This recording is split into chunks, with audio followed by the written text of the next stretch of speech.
Hey, Skidboard, it's Ned Doc here at the 2015 DEMA Show here in Orlando, Florida. I'm with Richie Kohler, and look, there's some bromance going over here between Jeff and Sodas. With Richie Kohler, who has a new book he's just come out with Charlie Hudson. Tell us about the book. Well, the book is called Mystery of the Last Olympian. Most people know the story of Titanic, this tragic ship that sank on its maiden voyage, and 1,500 people died that night. But most people don't know the story of Britannic. They don't realize that Titanic had two sisters, the Olympic and Britannic. Olympic was the first, and that's why they call the ships the Olympians. And most people think that these ships were built for the passengers in first class, for the wealthy, but it's not the truth.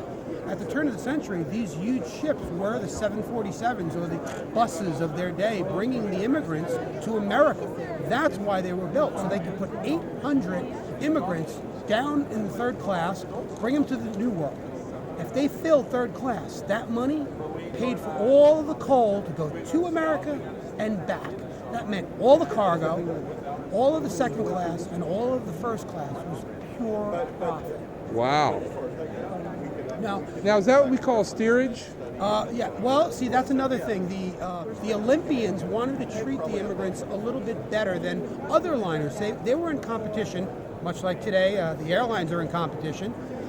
And wanted to provide a different service, where the Cunard line was the fastest ships on the ocean. The White Star line wanted to give even third-class opulence. So, in third class, instead of community bunks, you had community staterooms, maybe 4 or 5 bunks in a stateroom. Instead of eating just whatever was served, you were given a menu. You had a choice of food to eat. And not only did you have a choice of food, but you would sit down at a table covered in linen and eat with a fork and a knife off a plate. And I know that sounds crazy, but at the turn of the century, that was something special for the people in third class. Well, actually, given all the plastic I see on the airlines today, that would be something special today as well. You're absolutely right. But, the story isn't just about the ships. It's about the humanity. I think every time I get involved with a project about a shipwreck, there's a human interest story behind it. And the human interest story on Britannic is about a unique woman named Violet Jessup. This beautiful young woman is strangely connected to all 3 of these ships. As a young woman, she first served on Olympic as a third-class stewardess. And when Olympic was in harbor, it was accidentally rammed by a British warship, started to flood and sink. Well, they closed the watertight doors and they stopped the sinking, and the press of the time gave the ships the reputation as unsinkable. And now, people started giving that reputation to Titanic. Well, Violet Jessup did such a good job as a stewardess on Olympic, they gave her promotion. And when the new ship Titanic was launched, she became a first-class stewardess and was on board Titanic the night that it hit the iceberg, and was one of the very few that was lucky enough to get a seat in the lifeboat. She survived the sinking of Titanic, and in a strange twist of fate, as she's being lowered in the lifeboat, an immigrant woman rushes forward and thrusts a baby into her arms. She takes this child in her arms. The lifeboat goes down into the water. They row away from Titanic. Titanic sinks on the horizon. The next morning, the rescue ship Carpathia pulls up. They are brought on board the Carpathia, and the woman rushes out of the crowd on Carpathia. The woman was rescued as well. She takes the baby out of Violet Jessup's hand, not even a word, not even a thank you. To this day, we'll never know who that woman or that baby was. Well, when the Carpathia made port in New York, Violet Jessup is out of a job. Her ship is sunk, all her possessions gone, she's got no money. She goes back to England and she bangs around with a couple of small jobs, and then all of it, a few years later, World War I happens, and she volunteers as a nurse. When they ask her a few questions about her experiences, she says, well, I used to be a stewardess on board a ship, so they put her on a nurse on a hospital ship. Coincidentally, the third Olympian, Britannic, was being built at the time that the war started and was converted into a hospital ship. On November 21st, 1916, Violet Jessup is on board Britannic when a huge explosion on a perfectly calm day blows off part of the ship up in the bow, and she sinks in 55 minutes, 3 times faster than Titanic. Once again, Violet just finds herself running to the side of the ship and getting in a lifeboat. Only this time, her lifeboat, in a panic, is launched too quickly, and it's drawn into the still-moving propellers. 3 lifeboats are drawn into the propellers and smashed to bits. 30 people die. Violet Jessup sees this carnage. She jumps into the water. And I mean, back in those days, not many people knew how to swim. She's trying to paddle away. Something smacks her in the head, probably part of the lifeboat, cracks her skull. She's knocked a little unconscious, and when she gets her senses back, she looks and she's surrounded by mangled limbs of the people that were in those lifeboats that were chopped to pieces by that very propeller right there, the port side propeller. She is pulled out of the water, and young Violet Jessup is our connection to all 3 of the Olympics. She was on the Olympic, Titanic, and Britannic. And so this sort of follows her through the whole thing.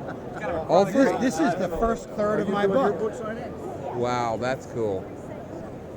That's really cool. So the real mystery of the last Olympian is, why did Britannic, which was actually built even safer than Titanic, in light of the Titanic disaster, the engineers at Harlan and Wolff made the sides of the ship stronger. They actually made a double hull. Imagine a ship within a ship. In light of the accident at Titanic, they put the watertight bulkheads up higher, and as a direct nod to the tragedy on Titanic, they added even more lifeboats. So how is it possible that Britannic, with all of these considerations and extra safeguards, sank 3 times faster? Well, and what sank it? Was it a mine? Was it a torpedo? These were some of the questions that couldn't be answered in 1916. Did you answer them in the book? Sure do. Okay, so that's a clue, guys. Get the book, read it. If you don't know Richie Kohler, shame on you. You should. He's one of those shadow divers we keep hearing about.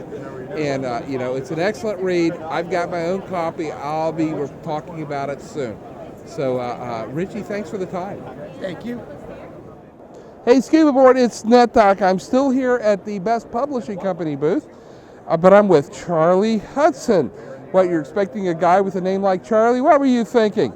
Charlie is one of the most prolific authors we have in the scuba industry, and she, along with Richie Kohler, have written this book called The Last Olympian. Tell us a little about it, Charlie. It's just been a really great project. We've had a really good time with it. As we talked about before, everybody knows the story of Titanic, but a lot of people don't realize that there were actually 3 ships, Olympic, Titanic, and this is called the Olympia, and it is the Olympic class ocean liner. These are the largest ships ever built at the time.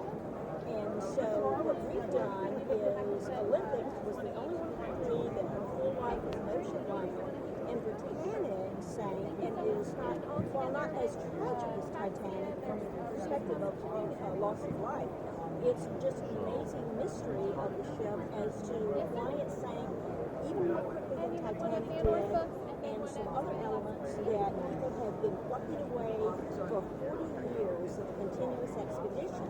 That was after Jacques Cousteau himself found the lunar in 1975 and mounted an expedition in 1976.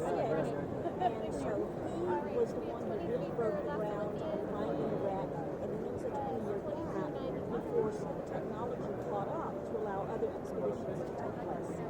Very cool. Well, we look forward to reading it, and I'm sure the users on Scuba are going to have lots of questions for you. Oh, it's going to be a lot of fun. We'll talk to you soon. Great, thank you.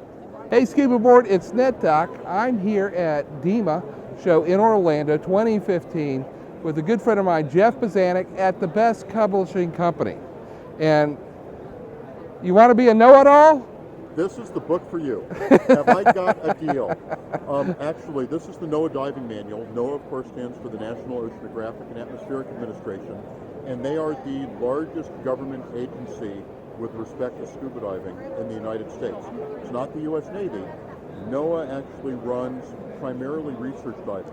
And when we look at a lot of the technological developments that have taken place in sport diving over the last 40 years, much of it originated with the work that NOAA was doing on research projects in a lot of areas.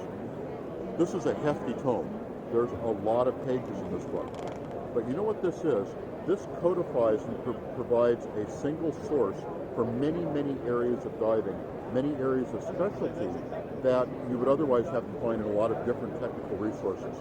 It was designed for their program to allow their researchers to have an overview on technology of surface applied diving, diving equipment, underwater photography, scientific diving procedures, and emergency procedures, and even hyperbaric and saturation diving procedures. And so it's a single source, a single reference source that codifies and embraces all of these different areas of diving in one place. And then if you decide you're going to get more involved in it, then it gives you references and other areas to go look at to get even more information on any given topic. So do you want a copy in your library? Absolutely. And if you want to get it, Best Publishing is the place to do it. You know, I mean, they have almost as much information as we have on scuba board. Okay? Almost. Almost as much. Okay. Thank you, Pete. Thank you, Jeff. We'll catch you on the flip side. Until next time.